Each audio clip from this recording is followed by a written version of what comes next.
चलो बच्चों, आज की क्लास में हम पढ़ेंगे greatest integer function. Very important function है ये। अब देखो, ग्रेटेस्ट इंटीजर फंक्शन का जो यूज होगा, अपनी जो एक्सरसाइज चल रही थी 5.1 कंटिन्यू, तो उसमें क्वेश्चन नंबर जो 19 है वो इसकी हेल्प से ही सॉल्व होगा, ग्रेटेस्ट इंटीजर फंक्शन। और सेम ऐसे ही एक्सरसाइज 5.2 में क्वेश्चन नंबर 9 है डिफरेंशिएबिलिटी का, उसमें ग्रेटेस्ट इंटीजर फंक्शन काम में आने वाला है। ठीक है, तो सबसे पहले मैं आपको ये बताता हूँ ग्रेटेस्ट इंटीजर फंक्शन क्या होता है, वो कैसे वर्क करता है। ध्यान से देखो।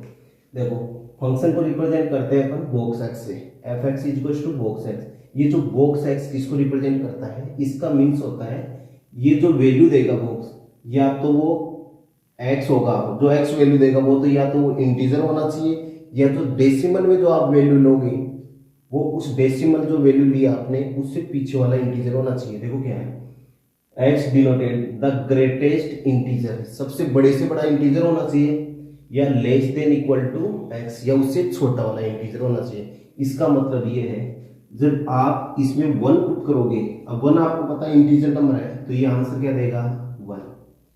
अब आप 2 पुट करोगे तो भी आंसर क्या देगा 2। लेकिन आप सपोज देना आप वैल्यू ये पुट करते 1/2, अब ये आंसर क्या देगा, अब ये आंसर देगा 1, क्योंकि 1/2 से लेस देन इंटीजर है वो क्या है 1। अब देखो, आप 1.3 लोगे तो 1.3 से छोटा इंटीजर कौन सा है 1। अब 1.9 तक आपको पता है आंसर क्या आने वाला है 1 ही देगा ये रिजल्ट। ओके, अब देखो जैसे ही आपने 2 पुट कर दिया यहाँ, अब ये रिजल्ट क्या देगा आपको 2। अब 2.5 पे भी क्या देगा ये 2, और 2.9 पे भी क्या देगा 2। जैसे ही आपने 3 पुट किया इसमें तो रिजल्ट क्या देगा 3। अब 3.9 तक ये रिजल्ट 3 देने वाला है। 4 पुट करते ही क्या जाएगा 4, ऐसे गोइंग ऑन रहेगा। अब देखो नेगेटिव में भी हो सकता है। सपोज देना आप -0.1 पुट करते हैं, देखो नंबर लाइन पे देखना, यहाँ क्लियर होगा अच्छे से। आप ये आपके पास है 0 1 2 3 4 -1 -2। ठीक है, आपने जैसे ही 1 पुट किया तो आपको रिजल्ट क्या मिला 1, और 1.9 तक आपको क्या मिल रहा है 1 ही। जैसे ही ये वैल्यू आप 2 पुट करोगे तो आपको 2 देने वाला है। अब 2.1 2.3 ऐसे 2.9 तक आपको वैल्यू क्या देगा 2, और जैसे आपने 3 पुट किया तो आंसर क्या देगा 3। ऐसे देखो -0.1 पे वैल्यू क्या देगा ये -1। अब आप सोचोगे -1 क्यों आ रही है, देखो -0.1 समथिंग यहां मिलेगा आपको। अब इस नंबर से पीछे वाला इंटीजर क्या है -1, इसलिए -1 दे रहा है। अब देखो यहां मिलेगा आपको -0.5 मिल गया। अब देखो -0.5 से स्मॉलेस्ट इंटीजर कौन सा है -1, तो ये -1। जैसे ही आपने -1 पुट किया तो रिजल्ट क्या देगा -1। अब -1 से इधर की वैल्यू सपोज देन -1.5 है, तो इसके लिए वैल्यू क्या देगा -2, और -2 पे क्या देगा -2। सिंपल सा फंडा ये है, या तो वो नंबर इंटीजर होगा तो इंटीजर आंसर देगा, या फिर डेसिमल होगा तो उससे लेस देन इंटीजर जो है वो आंसर देगा ये फंक्शन। ओके, अब देखो इनकी हेल्प से हमने ग्राफ बनाया है, ये ग्राफ। उससे पहले एक चीज देखना, 0 पे ये फंक्शन वैल्यू क्या देगा 0, 0.1 पे भी क्या देने वाला है 0, और 0.5 पे भी क्या देगा 0, 0.9 पे भी क्या देने वाला है 0। जैसे आपने 1 पुट किया तो 1। अब देखो ग्राफ आपने 0 पुट किया तो रिजल्ट क्या है 0। अब 0 से लेके 0.9 तक ये 0 आंसर दे रहा है। जैसे ही आपने 1 पुट किया तो y की वैल्यू क्या होगी, फंक्शन की वैल्यू क्या होगी 1, तो यहाँ तो होल हो जाएगा, और यहाँ पे डार्क किया मैंने, तो इस बार 1 की वैल्यू कितनी होगी 1। और 1.9 तक ये वैल्यू सेम ही देगा, वो 1 चलेगी। जैसे ही आपने 2 पुट किया तो यहाँ होल हो जाएगा, 2 वैल्यू आ जाएगी। अब 2.9 तक सेम ऐसे कैसे चलती रहेगी। जैसे आप 3 पुट करोगे तो यहाँ होल हो जाएगा, और यहाँ पे वैल्यू यहाँ आ जाएगी 3 के सामने, ऐसी चलेगी।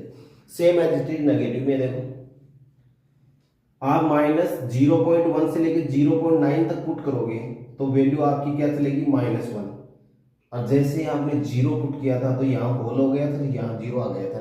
ऐसे नेगेटिव में -1 पॉइंट समथिंग 1.9 तक वैल्यू पुट करोगे तो -2 ही आंसर मिलेगा आपको। ऐसे गोइंग ऑन, ऐसे ही चलता रहेगा। मेरे हिसाब से ये फंक्शन आपको बहुत अच्छे से समझ में आया होगा। अब यहाँ से आप क्लियर देख सकते हो कि जब हमने इसका ग्राफ बनाया तो हमें पेन बार बार उठाने की जरूरत पड़ रही है। इसका मतलब ये फंक्शन क्या हो गया, डिसकंटिन्यूअस। ये फंक्शन हो गया डिसकंटिन्यूअस। आई थिंक अच्छे से समझ में आ गया होगा।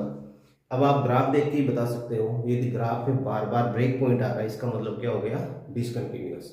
ओके, अब इसकी हेल्प से अपन क्वेश्चन नंबर 19 सोल्व करेंगे। क्वेश्चन में गिवन है कि so that the function defined gx equals to x और box x इज discontinuous at all integer point here denoted greatest integer और less than equal to x।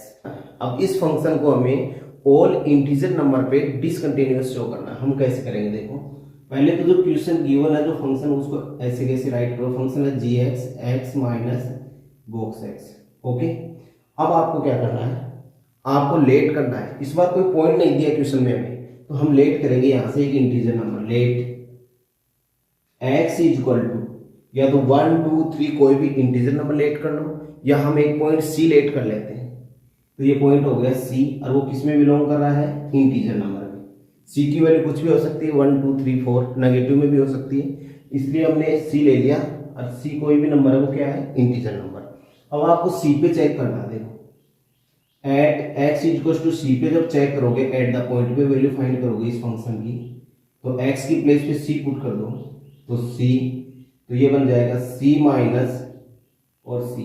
आपने ये जो वैल्यू ली है c वो इंटीजर नंबर लिया है, तो आपको पता है ये बॉक्स इंटीजर नंबर पे तो हमेशा इंटीजर देगा, तो c माइनस इसकी वैल्यू क्या हो जाएगी c, तो ये क्या हो गया 0। अब देखो इसकी हम लेफ्ट हैंड लिमिट और राइट हैंड लिमिट वो फाइंड करेंगे। लेफ्ट हैंड लिमिट देखो LHL, limit x approaching c minus fx। Okay, right hand limit में क्या करने वाले हैं हम, limit x approaching c plus fx। Left hand limit जब फाइंड करेंगे तो इसमें x की प्लेस में हम पुट करेंगे c माइनस h। क्लियर। और जब आप राइट हैंड लिमिट फाइंड करोगे तो x की प्लेस में आपको पुट करना है c प्लस h। अब देखो लिमिट h अप्रोचिंग 0, जो फंक्शन है उस फंक्शन में x के प्लेस पे जब भी लेफ्ट हैंड लिमिट फाइंड करोगे तो x के प्लेस पे आपको क्या पुट करना है बच्चे, वहां करना है c माइनस h। ठीक है, अब देखो ये फंक्शन लाएंगे यहां से, यहां पुट कर दो c माइनस h, फिर माइनस ये बॉक्स, और इस x की प्लेस पे भी क्या रखोगे, c माइनस h।